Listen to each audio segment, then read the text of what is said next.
So നമ്മൾ ഇന്ന് പഠിക്കാൻ പോകുന്നത് മൊഡ്യൂൾ 4 ആണ്. DBMSൻ്റെ ആണ് നമ്മൾ പഠിക്കുന്നത്. Okay, so let's start. ആദ്യം തന്നെ നമ്മൾ പഠിക്കുന്നതിനെ പറ്റിയിട്ടാണ് വെച്ച് കഴിഞ്ഞാൽ ക്യാപ് തിയറിനെ പറ്റിയിട്ടാണ്. It is A very important theory. Okay, you should be always remembering about this. That is consistency, availability, partial tolerance, also known as Beaver's theorem, express a triple constraint related to distributed databases. So, here C for consistency, A for availability, and P for partial tolerance.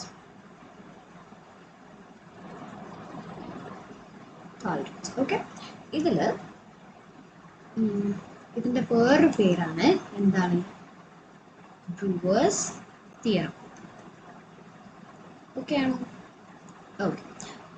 It states that a distributed database running on a cluster can only provide two of the following. അതായത് ഏതെങ്കിലും രണ്ടെണ്ണം മാത്രമേ ഇതിന് provide ചെയ്യാൻ പറ്റൂ. ആദ്യം നമുക്ക് കൺസിസ്റ്റൻസിനെ discuss ചെയ്യാം. A, read from any node result in the same data across multiple. അതായത് ഒരു സ്ഥലത്ത് നിന്ന് റീഡ് ചെയ്യുന്ന സാധനം എല്ലാ മൾട്ടിപ്പിൾ നോട്ട്സിലും നമുക്ക് ഒരേ സാധനം തന്നെ റീഡ് ചെയ്യാൻ പറ്റും. Availability, read or write request will always be acknowledged in the form of success or failure.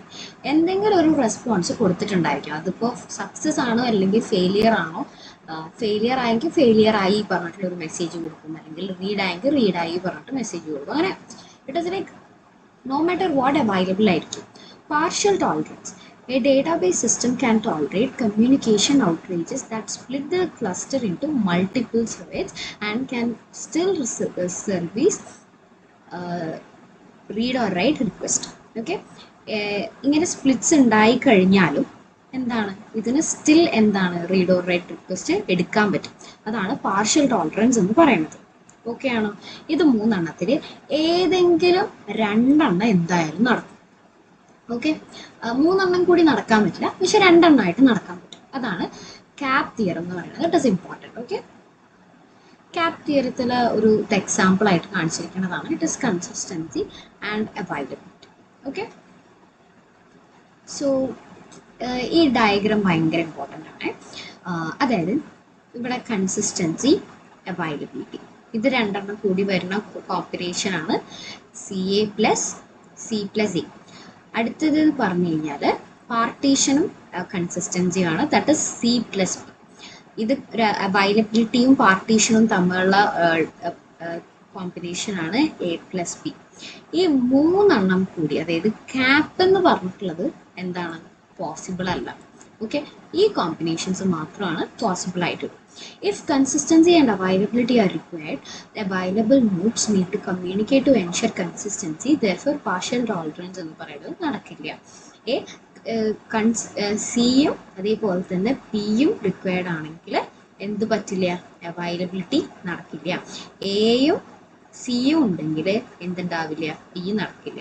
അതാണ് ഇവിടെ പറയുന്നത് കേട്ടോ. A distributed database scalability and fault tolerance may improve through additional nodes വഴി സ്കെയിലബിലിറ്റിയും ടോളറൻസും നമുക്ക് ഇമ്പ്രൂവ് ചെയ്യാൻ പറ്റും. Although this challenges കൺസിസ്റ്റൻസിക്ക് ഇതൊരു ചെറിയ പ്രശ്നമായി വരുമെങ്കിലും ഇത് നടക്കുന്ന കാര്യമാണ്. The addition of nodes can also cause അവൈലബിലിറ്റിയും പറ്റും. കൺസിസ്റ്റൻസി അവൈലബിലിറ്റിക്ക് പ്രശ്നം ഉണ്ടാവും, കൺസിസ്റ്റൻസിക്ക് പ്രശ്നം ഉണ്ടാവും, പക്ഷേ അവൈലബിലിറ്റി നടക്കുന്നൊരു കാര്യമാണ്. സഫർ ഡ്യൂ ടു ലാറ്റൻസി കാരണം കൊണ്ട് എന്താണ്? അവൈലബിലിറ്റിക്ക് സഫറിങ് ഉണ്ടായിരിക്കും. നമ്മുടെ കമ്മ്യൂണിക്കേഷൻ ബിറ്റ്വീൻ നോട്ട്സ് കൂടുതലേ, അപ്പോൾ അവൈലബിലിറ്റിക്ക് കുറച്ച് ബുദ്ധിമുട്ടുണ്ടാവും ലാറ്റൻസി കാരണം. അടുത്തതെന്ന് പറയുന്നത് distributed database system cannot be 100% partitions. So BASE എന്ന് പറയുന്നത് ഡേറ്റാബേസ് ഡിസൈൻ പ്രിൻസിപ്പിൾസിൽ based on the CAP theorem, leverage abide database system that uses distributed technology. Okay, base എന്ന് പറയുന്നത് ആസിഡ് പ്രോപ്പർട്ടി ഇല്ലേ, നമ്മൾ മുമ്പത്തെ മൊഡ്യൂൾസിൽ പഠിച്ചതാണ് ഈ ആസിഡ് പ്രോപ്പർട്ടി. ഇതിൻ്റെ നേരെ ഓപ്പോസിറ്റ് ആണ് എന്ത് ഈ ബേസ് പ്രോപ്പർട്ടി എന്ന് പറയുന്നത്. സോ ഇതിൽ ബി എന്ന് പറയുന്നത് എന്താണ്, ബേസിക്കലി അവൈലബിൾ ആണ്. എ എന്ന് പറയുന്നത് എന്താണ്, ബേസിക്കലി അവൈലബിൾ ആണ്. എസ് എന്ന് പറയുന്നത് സോഫ്റ്റ് സ്റ്റേറ്റ് ആണ്. ഇ എന്ന് പറയുന്നത് ഇവൻച്വലി കൺസിസ്റ്റൻ്റ് ആണ്. Okay, basically available, soft state, eventually consistent. Okay, if a database is basically available, ഒരു ഡേറ്റാബേസ് എന്ന് പറയുന്നത് ബേസിക്കലി അവൈലബിൾ ആണെങ്കിൽ that database will always acknowledge the client's request. എപ്പോഴും റിക്വസ്റ്റ് എന്താണെങ്കിലും അത് അക്നോളജ് ചെയ്യും, either in the form of a request data or success or failure note. Request ഡേറ്റയോ അല്ലെങ്കിൽ സക്സസ് ഓർ ഫെയിലിയർ ആയിട്ടുള്ള നോട്ട് വഴിയോ കൊടുത്തിരിക്കും എന്തായാലും. ഓക്കെ ആണോ? ബേസിലെ രണ്ടാമത്തെയാണ് എന്ത്, സോഫ്റ്റ് സ്റ്റേറ്റ്. ഇതിൻ്റെ അർത്ഥം എന്താണെന്ന് വെച്ച് കഴിഞ്ഞാൽ database may be an inconsistent state. Database ചിലപ്പോൾ ഇൻകൺസിസ്റ്റൻറ്റ് സ്റ്റേറ്റിലായിരിക്കാം when the data is data read ചെയ്തിരിക്കുന്ന സമയത്ത് ഇൻകൺസിസ്റ്റൻ്റ് ആയിട്ടായിരിക്കാം ചിലപ്പോൾ ഇരിക്കുന്നുണ്ടാവാം. Thus the result may change if the same data is required again. അതുകൊണ്ട് തന്നെ എന്താണ്, പിന്നെയും ആ ഡേറ്റ നമുക്ക് വേണമെങ്കിൽ ചിലപ്പോൾ റിസൾട്ട് ചേഞ്ച് വരാം. This is because of the data could be updated for consistency. ചിലപ്പോൾ ഡേറ്റ എന്ന് പറയുന്നത് കൺസിസ്റ്റൻസിക്ക് വേണ്ടി പഴയ പോലെ ആക്കി വെച്ചിട്ടുണ്ടായിരിക്കും. Even though no user has return to the database between the two nodes, this property is closely related to eventually consistent. Eventually consistent closely related ആയിട്ടുള്ള ഒരു പ്രോപ്പർട്ടിയാണ് ഇത് പറയുന്നത്. ഓക്കെ, ഇതെന്ന് പറയുന്നത് ഇതിന് കാരണം എന്താണ്, ചേഞ്ച് വരാനുള്ളതിന് നമ്മുടെ കൺസിസ്റ്റൻസി കീപ്പ് ചെയ്യാൻ വേണ്ടിയിട്ടാണ് കേട്ടോ അത് ചെയ്യണത്. അടുത്തത് എന്ന് പറഞ്ഞു കഴിഞ്ഞാൽ എന്താണ്, അവസാനത്തെ that is eventually consistent in the state in which read by different clients. ഇതെന്ന് പറയുന്നത് ഡിഫറെൻറ്റ് ക്ലയൻസ് റീഡ് ചെയ്യണ്ടേ, immediately following a write to the database may not return consistency. അതായത് ഒരു സ്ഥലത്ത് പെട്ടെന്ന് ഇപ്പോൾ മാറ്റം വരുത്തി വെച്ചാൽ ബാക്കിയുള്ള എല്ലാവരുടെയും മാറ്റം വരണമെന്നില്ല അപ്പം തന്നെ. This database only attain consistency when the changes has been prolonged to all nodes. എല്ലാ നോട്ട്സിലേക്കും ഈ ചേഞ്ച് എത്തിക്കഴിഞ്ഞാൽ മാത്രമേ ചേഞ്ചസ് ഇവിടെ വരുള്ളൂ. While the database is in the process of attaining the state of eventually consistent, it will be in a soft state. അതുവരെ ഇത് ഈ ഒരു കൺസിസ്റ്റൻ്റ് ആയിട്ടുള്ള സ്റ്റേറ്റിലേക്ക് എത്തുന്നത് വരെ ഇതെന്ന് പറയുന്നത് എന്തായിരിക്കും, ഒരു സോഫ്റ്റ് സ്റ്റേറ്റ് ആയിരിക്കും. NoSQL data architecture pattern.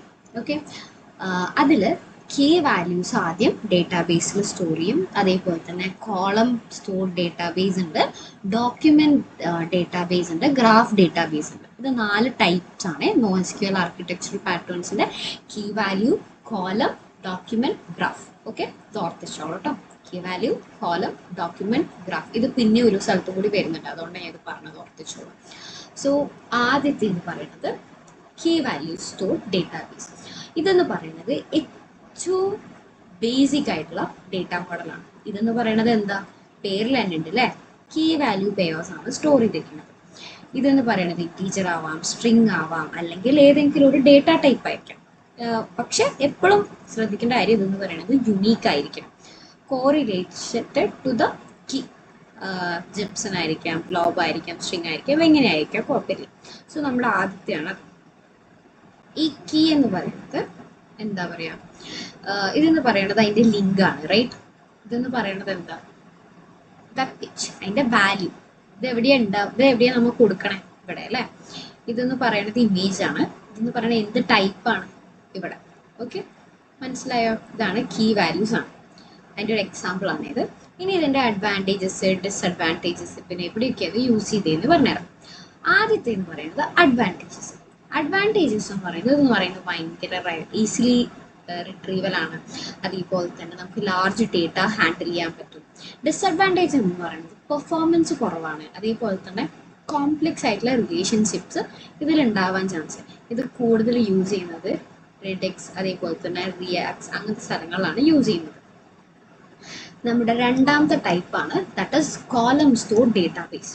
Okay, ഇതിൽ data storage in single cells, ഒറ്റ ഒരു സെൽസിലായിട്ടായിരിക്കും ഇത് സ്റ്റോർ ചെയ്തിരിക്കുന്നുണ്ടാവുക. എവറി കോളം എന്ന് പറയുന്നത് ഡിഫറെൻ്റ്ലി ആയിരിക്കും നമ്മുടെ കോളംസ് ഓരോന്നും ഡിഫറെൻ്റ്ലി ആയിരിക്കും ഹാൻഡിൽ ചെയ്യുന്നുണ്ടാവുക. Individual columns will contain several columns inside it. ഒരു കോളത്തിൻ്റെ ഉള്ളിൽ തന്നെ കുറേ കോളംസ് ഉണ്ടാവാൻ ചാൻസ് ഉണ്ട്, അതാണ് പറയുന്നത്. ഓക്കെ ആണോ? ഇതെന്ന് പറയുന്നത് ഒരു കോളം സ്റ്റോർ ഡേറ്റാബേസ് ആണ്. കണ്ടോ, കോളം വൈസ് നമ്മൾ ഒരു എംപ്ലോയി എന്ന് പറഞ്ഞതിൻ്റെ ഉള്ളിൽ ഡിഫറെൻറ്റ് കോളംസ് ആയിട്ട് ഡിവൈഡ് ചെയ്തിട്ടുണ്ട്. അതാണ് കോളം ബേസ്ഡ് ആയിട്ട്. ഓക്കെ, കോളം ബേസ്ഡ് ആയിട്ടുള്ള ഇതിൽ നമുക്ക് എന്ത് ചെയ്യാൻ പറ്റും? നമ്മൾ പുതിയൊരു കോളം 2 ഉണ്ടാക്കി അതിൻ്റെ ഉള്ള ഡേറ്റ ഉണ്ടാക്കി. ഇതെന്ന് പറയുന്നത് എന്താണ്? കോളം 1 ആണ്. അതിൻ്റെ ഉള്ളിൽ എന്താണ്? നമുക്ക് ഉള്ളിൽ വേറെ മൾട്ടിപ്പിൾ കോളംസ് നമ്മൾ ഉണ്ടാക്കി സ്റ്റോർ ചെയ്തിരിക്കുകയാണ്. ഓക്കെ, ഇതിൻ്റെ അഡ്വാൻറ്റേജസ് എന്ന് പറയുന്നത് എന്താ? ഈസിലി അവൈലബിൾ ഡേറ്റയിൽ നമുക്ക് ചെയ്യാൻ പറ്റും. ക്വയറീസ് നമുക്ക് can be run readily on data. അതായത് നമുക്ക് സമ്മ്, ആവറേജ്, കൗണ്ട് ഒക്കെ ഈസിലി നമുക്ക് ഇതിൽ ചെയ്യാൻ പറ്റും. ഡിസഡ്വാൻറ്റേജ് എന്താണെന്ന് പറഞ്ഞു കഴിഞ്ഞാൽ ഓൺലൈൻ ട്രാൻസാക്ഷൻ പ്രോസസ്സിങ്ങിനൊന്നും ഇത് അത്ര നല്ലതല്ല. ഓക്കെ, അത്ര എഫിഷ്യൻ്റ് അല്ല. ഇത് നമ്മൾ HBase, കസാൻഡ്ര അവിടെയൊക്കെയാണ് യൂസ് ചെയ്യുന്നത് കാര്യങ്ങൾ. അടുത്തത് നമ്മുടെ മൂന്നാമത്തേതാണ് ഡോക്യുമെന്റ്. സോ എന്തായിരിക്കും? ഡേറ്റ എന്ന് പറയുന്നത് key pair values. Okay, store the data in key pair values ആയിട്ടായിരിക്കും സ്റ്റോർ ചെയ്യുന്നുണ്ടാവുക. But here the values are termed as document. ഇവിടുത്തെ പ്രത്യേകത വാല്യൂസിനെ എന്ത് പറയും? ഡോക്യുമെന്റ്സ് എന്ന് പറഞ്ഞിട്ടാണ് ടേം ചെയ്ത് വെച്ചിരിക്കുന്നത്. Documents can be complex data structures ആവാം. ഇതൊന്ന് അറേ ആവാം, സ്ട്രിങ് ആവാം, XML ആവാം, ജിപ്സൺ ആവാം, എങ്ങനെ വേണമെങ്കിൽ ആവാം. സോ മറ്റെവിടെ എന്തായിരുന്നു? കീയും വാല്യൂസ് ആയിരുന്നു അല്ലേ മറ്റെവിടെ. ഇവിടെ പറയുന്നത് എന്തായി? ഡോക്യുമെന്റ് ആയി. വാല്യൂ പറഞ്ഞ ഒരൊറ്റെണ്ണം മതിയായിരുന്നു. ഇവിടെ എന്ന് പറഞ്ഞാൽ ഡോക്യുമെന്റ് ആയില്ലേ. സോ ഇതിൽ എന്തൊക്കെ ഡോക്യുമെന്റ് ആയിട്ട് വരണുണ്ടോ എല്ലാ ഡീറ്റെയിൽസും നമുക്ക് കോംപ്ലെക്സ് ആയിട്ടുള്ള സ്ട്രക്ചർ ഇവിടെ നമുക്ക് പറ്റും. അതുകൊണ്ടാണ് ഇതിങ്ങനെ വരണം കേട്ടോ. ഓക്കെ, അടുത്തത് ഡോക്യുമെന്റ് ഡേറ്റാബേസ്. ഇതിൻ്റെ അഡ്വാൻറ്റേജസ് എന്താണെന്ന് വെച്ച് കഴിഞ്ഞാൽ ഇതെന്ന് പറയുന്നത് സെമി സ്ട്രക്ചേർഡ് ഡേറ്റ നമുക്ക് യൂസ് ചെയ്യാൻ പറ്റും. റിട്രീവലും മാനേജ്മെന്റ് ഓഫ് ഡേറ്റ എന്ന് പറയുന്നത് ഈസിയാണ്. ഇതിൻ്റെ ഡിസഡ്വാൻറ്റേജസ് എന്താണെന്ന് വെച്ച് കഴിഞ്ഞാൽ അഗ്രിഗേറ്റ് ഓപ്പറേഷൻസ് ഒക്കെ എന്താണ് അത്ര നന്നായിട്ട് വർക്ക് ചെയ്യാൻ ചാൻസ് ഇല്ല. ഇതെന്ന് പറയുന്നത് കൗച്ച് DBയിലാണ് കൂടുതൽ യൂസ് ചെയ്യുന്നത്. നമ്മുടെ ഫൈനൽ വൺ ആണ് ഗ്രാഫ് ഡേറ്റാബേസ്. ഇതെന്ന് പറയുന്നത് എന്താ? പേരിൽ തന്നെ ഉണ്ട് അല്ലേ, ഗ്രാഫ്സിലാണ് സ്റ്റോർ ചെയ്ത് വെച്ചിരിക്കുന്നത്. ഗ്രാഫ്സ് എന്ന് പറയുന്നത് ബേസിക് ഡേറ്റ സ്ട്രക്ചേഴ്സ് ആണ്. ഇതെന്ന് പറയുന്നത് connected between objects. Objects that are connected are termed as nodes.